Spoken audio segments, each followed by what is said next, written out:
Wassail, beautiful people, wassail, beautiful people. There's a ticking, tick tock, tick tock, tick tock, tick tock. Change. It's the end of a year. Whether you look at that as the end of a year in terms of 2024, or whether you look at it as the point at which we're heading towards the December solstice, it's a transformative period. There's a lot going on. We're still on 7th of December because there's so much going on. Yeah, I'm still trying to dig in to what this triple conjunction, triple point paragon at 0 degrees of Aquarius is with Pluto, Venus and Ceres. But there's also some other stuff going on. So, for instance, today Mars is going to turn retrograde and head back past the 0 degree part of Leo, which I called Cancer the other day. I meant to say Leo. And then it will go into the late degrees of Cancer. And it will be there until the 24th of February in retrograde. So Mars has spent a lot of time in Cancer this year. What's that telling you? Well, it's telling us it's time to end the war with one. It's time to stop being angry. It's time to stop blaming others. It's time to stop, well, yeah, being offensive to others, being driven to kind of hurt others to protect yourself. That's the wrong form of emotional being. So that has to change. And you have to go deep. No, deeper. Deeper. Go deeper. You have to go deeper and you have to pause. You have to pause all your physical actions. So, yeah, a really, really big pause. It's time to convert toxicity into power, but sort of sublimely divine power. That's what's coming through. It's time. It's tick tock, tick tock. It's time to feel stable and secure, because it's been a difficult year for most. Now, the other thing that's going on, I will shuffle some cards on that, but I want to talk about this other thing and then we'll shuffle, because I need to put the cards back in the deck. So also today, I need to check the time. I'm sure it's at 20:50. Let me just check.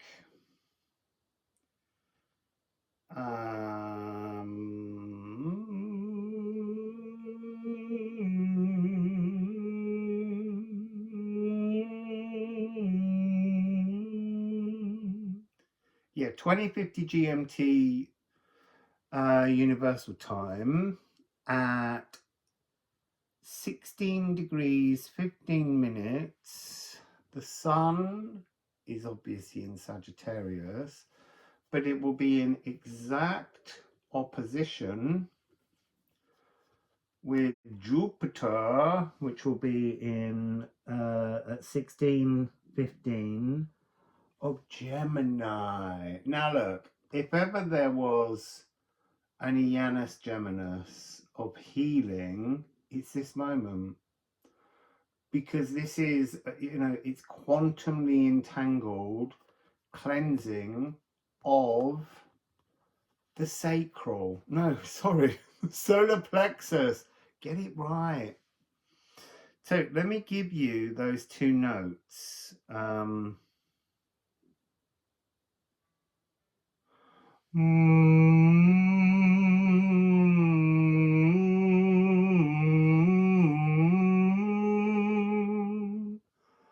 Oh, you see, I'm hearing a song, a tune.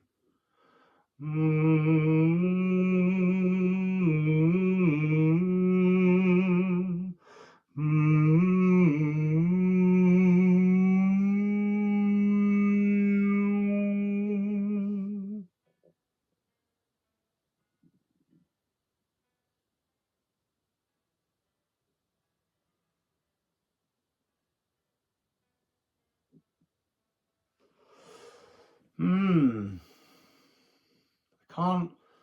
can't place it. I feel like it's an old folk song somehow, something very deeply ancient. So,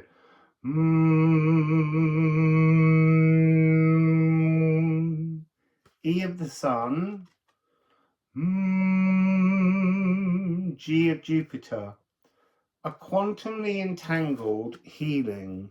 So, what else am I picking up here?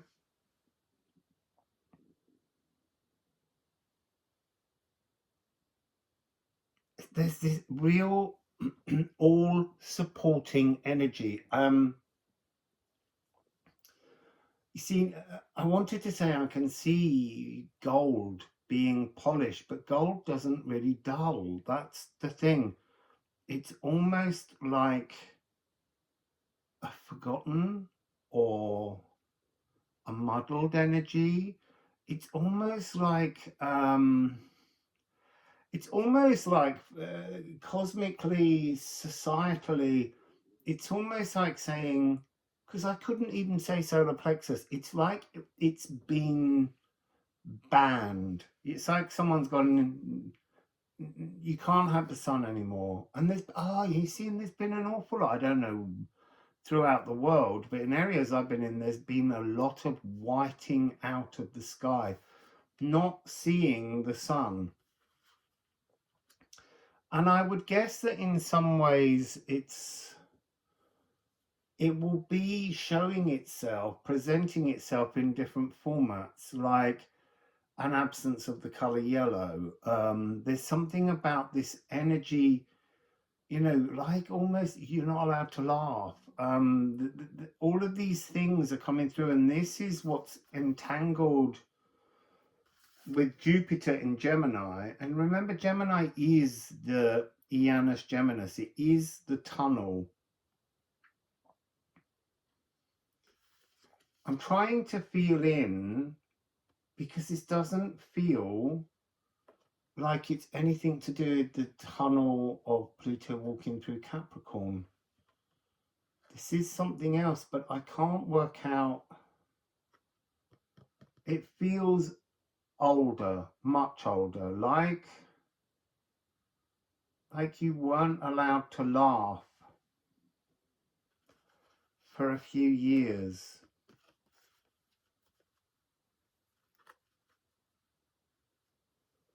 I mean, there's a part of me that wants to say it's been a growing process of dimming the light of the sun, dimming the joy of the solar plexus for about 8 years. Why?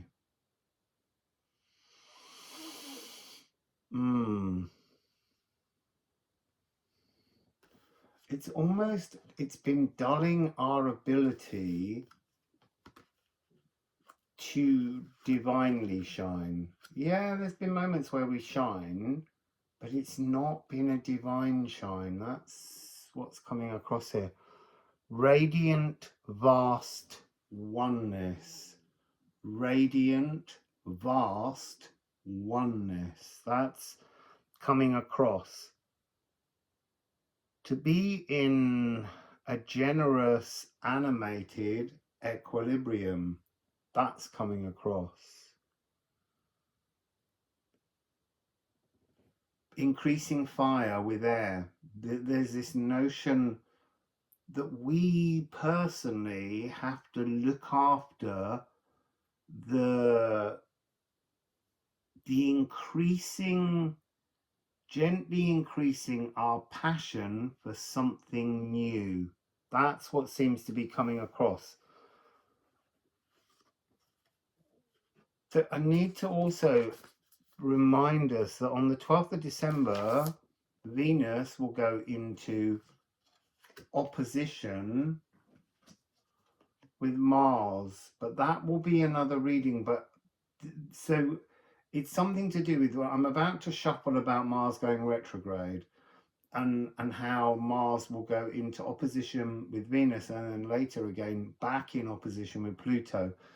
And that's this notion of us just very gently working on the embers so that the fire doesn't go out completely. It's almost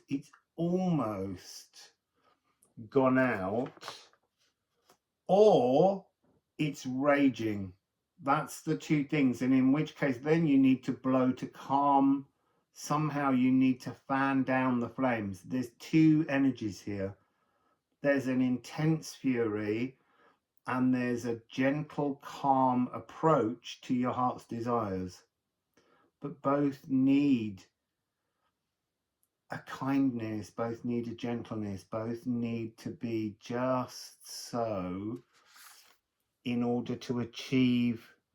Look, there's the possibility on the 12th. This is what I need to express to you. There's a possibility on the 12th of a wish coming true. There's a really strong energy of a heart's desire materializing. And it may be your heart's desire, or it may be that you are able to grant somebody else's heart's desire. But it is this notion at the moment of quantum entangled souls. Yes, tensions that have to be softened in order to achieve the results. But there is, so it's saying here, the shadow mirror of creational magic. You've got to look in the shadow mirror. That's almost that energy where I was seeing gold being burnished. You need to look into the shadow mirror to see what it is that you're currently creating, so that you can create something more fortuitous. And that fortuitous energy is tied in also with Jupiter. So let's just get these cards into the deck and let's shuffle, because I've been talking for 12 minutes. It's not difficult for me to talk for 12 minutes.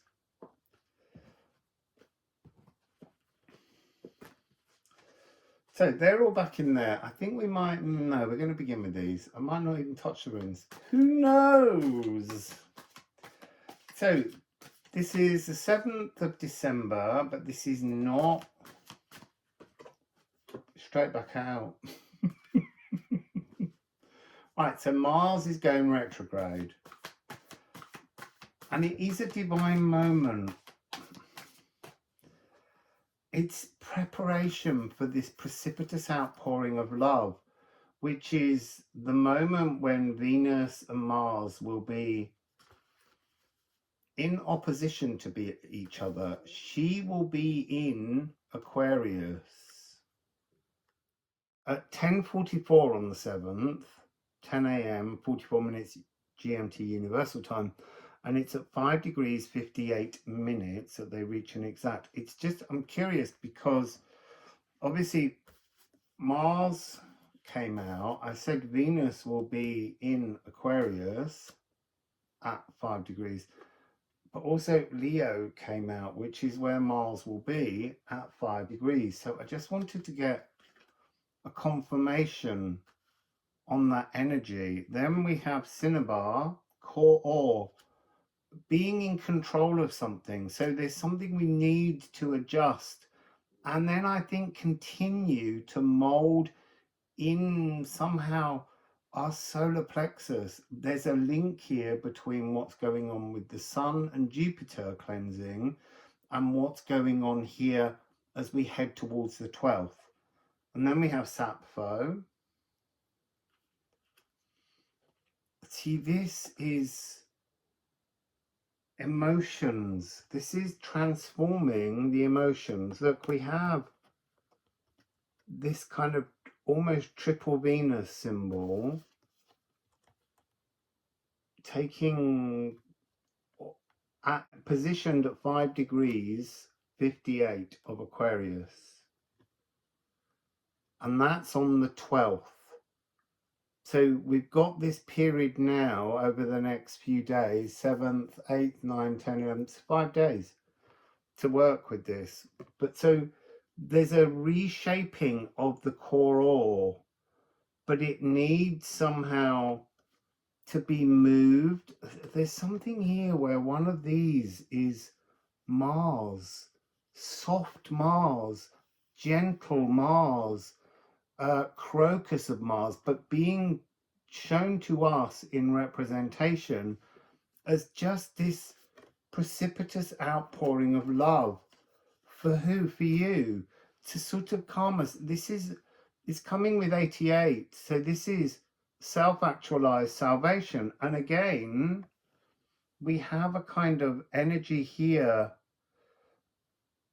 of Venus, and it being the key to spirit, the key to this transformation, because there's a lot more astrology coming up. That's the thing. So key to this at the moment from today is the effect that all of this alignment with Pluto, Venus, and Ceres today, the 7th, Mars is turning around and going retrograde. The Sun is in opposition to Jupiter. And then we've got this time period where we're moving towards this exact opposition. It's calming everything down. It's offering us the chance to mellow into some magic. That's really what's coming across here. So let's shuffle again and see if there's anything else that needs to come through that might be to do with the others. But that's very clear. This is the day that you begin a 5-day peace treaty. Smoke a peace pipe with yourself. I just want to know what that one was that flashed and went down. Pallas Athena. Yeah, this is, you've got to think. So you're going to feel a whole series of desires, demands, needs, a sense for newness. You desire profound change. You feel compelled by this and you need to go with it, but you have to be aware of a kind of excessive expectations, because that's all part of that Mars energy. You've got to really soften that, really calm that down, and have an honest review of what you would like to prepare to materialize on the 12th, around the 12th, starting on the 12th.